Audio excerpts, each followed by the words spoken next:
Père riche, Père pauvre. Père riche, Père pauvre est un livre de Robert Kiyosaki et de Sharon Lechter paru en 1997. De style autobiographique, Kiyosaki utilise un ensemble de paraboles et d'exemples tirés de son propre parcours afin de souligner l'importance de développer son intelligence financière. Il y explique comment l'investissement, l'immobilier, la création et l'acquisition d'entreprises peuvent être utilisés pour construire sa richesse et devenir financièrement indépendant. Basé en grande partie sur l'enfance de Kiyosaki à Hawaï, le livre présente comment l'éducation et les conseils de deux hommes, Papa riche et Papa pauvre, ont pu influencer les décisions clés de sa vie.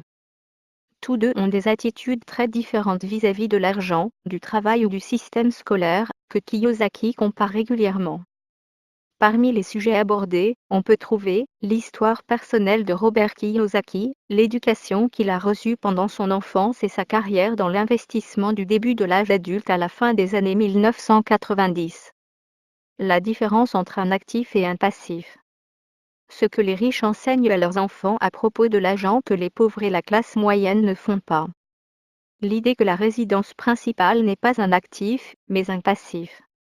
La valeur de l'intelligence financière et de l'éducation financière, qui, selon lui, ne figure pas au programme du système scolaire actuel.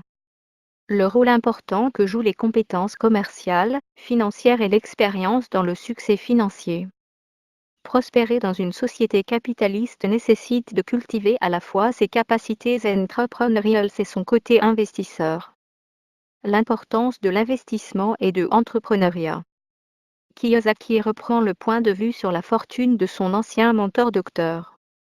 Bushmaster Fuller, futurologue américain, selon qui la richesse peut être mesurée par le nombre de jours que le revenu issu des actifs peut permettre de vivre sans travailler, et l'indépendance financière atteinte lorsque le revenu mensuel issu de l'actif dépasse les dépenses mensuelles.